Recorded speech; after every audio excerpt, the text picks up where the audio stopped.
पैगंबर मोहम्मद के समय 600 खजूर के पेड़ों का एक बाग लगाया गया था, जिसमें होने वाली आमदनी से मदीना के गरीब लोगों की मदद की जाती थी। दुनिया में वक्फ का इतिहास पैगंबर हजरत मोहम्मद के ज़माने से शुरू हुआ है दोस्तों।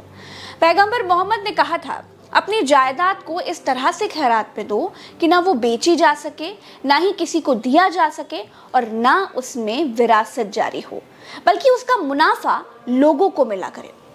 माना जाता है कि इस दुनिया में पहली बार सहाबा हजरत उमर ने अपनी कीमती ज़मीन वक्फ को दी थी।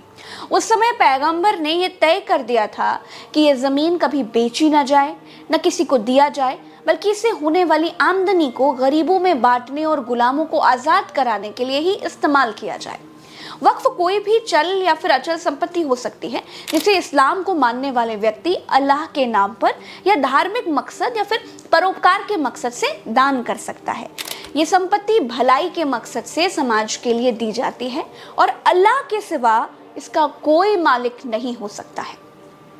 जब वक्फ की संपत्ति का मालिक अल्लाह के सिवा कोई और हो ही नहीं सकता है, तो फिर सरकार के वक्फ बिल का आखिर मतलब क्या है? सरकार का कहना है कि देश के ज्यादातर वक्फ बोर्डों पर माफिया लोगों का कब्जा है। इसमें भी कई ऐसा नेता है जो मुझे आके कहा है कि देश में जितना स्टेट वक्फ बोर्ड है सब माफिया लोगों ने कब्जा कर लिया है। वक्फ कानून का नाम बदलकर भारतीय जनता पार्टी सरकार ने एकीकृत वक्फ प्रबंधन, सशक्तिकरण, दक्षता और विकास अधिनियम कर दिया है। सरकार कहती है कि हम वक्फ बिल को सुधार रहे हैं। इसमें मुस्लिम महिलाओं समेत मुस्लिम समाज के अन्य पिछड़े वर्ग जैसे शिया, सुन्नी, बोहरा और आगा खानी जैसे वर्गों को प्रतिनिधित्व देने के लिए हम ये बिल लेकर के आ रहे हैं। लेकिन विपक्ष कहता है कि सरकार भारत में मौजूद वक्फ की 2 लाख करोड़ की जमीन बेचना चाहती है, इसीलिए ये बिल लेकर के आ रही है। भारत में रक्षा मंत्रालय और रेलवे के बाद वक्फ के पास सबसे ज्यादा जमीनें हैं। भारत में मेन 2 वक्फ बोर्ड हैं, सुन्नी वक्फ बोर्ड और शिया वक्फ बोर्ड। साल 1964 में केंद्रीय वक्फ परिषद का गठन किया गया। उस वक्त ये परिषद अल्पसंख्यक मंत्रालय के अधीन था। सबसे पहले साल 1995 में वक्फ बोर्ड की शक्तियां बढ़ाई गई। 1991 में जब बाबरी मस्जिद विध्वंस हुआ तो देश का माहौल बहुत खराब हो गया था। उस वक्त केंद्र में पीवी नरसिम्हा राव की सरकार थी। तब वक्फ को जमीन अधिग्रहण करने के लिए असीमित अधिकार दिए गए। इसके बाद साल 2013 में वक्फ बोर्ड की शक्तियां और बढ़ी। 2013 में जब केंद्र में यूपीए की सरकार थी, तब वक्फ बोर्ड एक्ट में बदलाव करते हुए उसे अधिकार दे दिए गए कि वो दान वाली संपत्तियों पर दावा कर सकता है।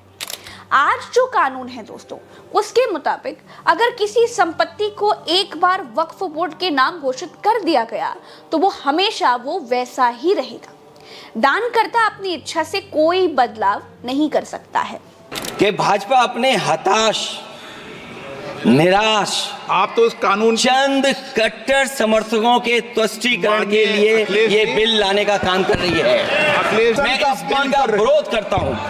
आप दुश्मन हैं मुसलमानों के, उसका सबूत ये बिल है। दुनिया का सबसे पहला वक़फ़ खाने काबा मक्के में है। क्या हम उसके ऊपर भी सवाल उठाएंगे? 10 साल से जो मुल्क में माइनॉरिटीज के साथ, उनके हुकूक के साथ, उनके रिलीजन फ्रीडम के साथ जो खिलवाड़ किया जा रहा है, उससे रूह कांप जाती है। सर्वोच्च न्यायालय के आदेश के बावजूद इसको हटाना चाहते हो मान्यवर, ये सीधे सीधे कानून के खिलाफ वर्जी है। हम कहना चाहते हैं कि संविधान की अगर धज्जियां उड़ाने का काम आप करने का काम कर रहे हो, हम इसका पुरजोर विरोध करेंगे और पुरजोर विरोध करने का काम करते। अब हमें ये देखना चाहिए कि सरकार जो नया वक्फ कानून लेकर के आ रही है, उसमें दिक्कत कहां पर आ रही है।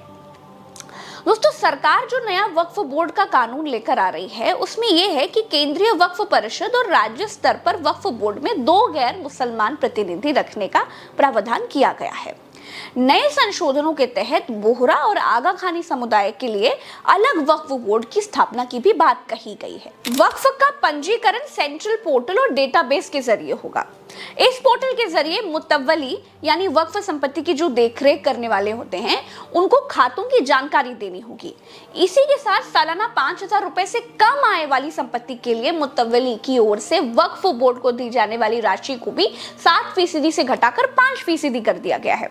अतिरिक्त कमिश्नर के पास मौजूद वक्फ की जमीन का सर्वे करने के अधिकार को वापस लेकर यह जिम्मेदारी जिला कलेक्टर या डिप्टी कमिश्नर को दे दी जाएगी। किसी संपत्ति के वक्फ के तहत आने या फिर ना आने का फैसला लेने का वक्फ बोर्ड का जो अधिकार है वो भी वापस ले लिया गया है।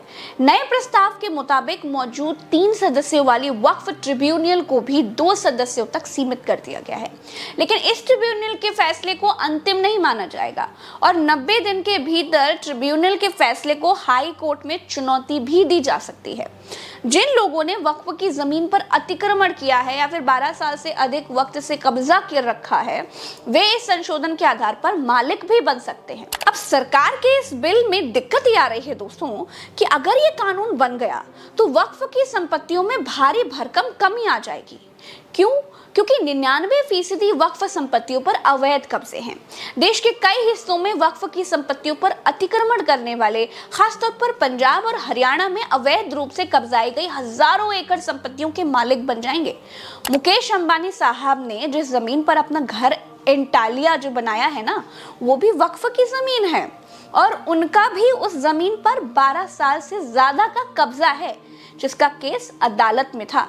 अब वो जमीन भी ऑटोमेटिकली उनकी हो जाएगी। इस बदलाव में रियल एस्टेट उद्योग और यहाँ तक कि ऐसी जमीनों पर कब्जा करने वाले बहुत से बड़े कारोबारियों को भी फायदा होगा।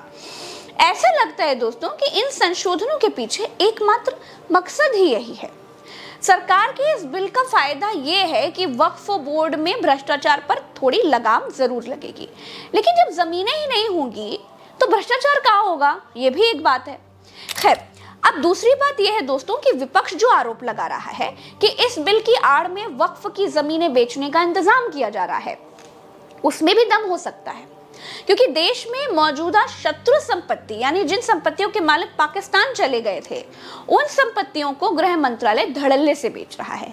अब तक ये संपत्तियां लीज पर दी जाती थी, किराए पर, समझे ना, लेकिन अब वो बिक रही हैं।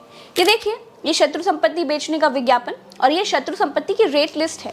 बोली लगाइए और जमीन लेकर जाइए। सैकड़ों शत्रु संपत्तियों की नीलामी हो चुकी है। नीलामी में भाग कौन ले रहा है बताइए?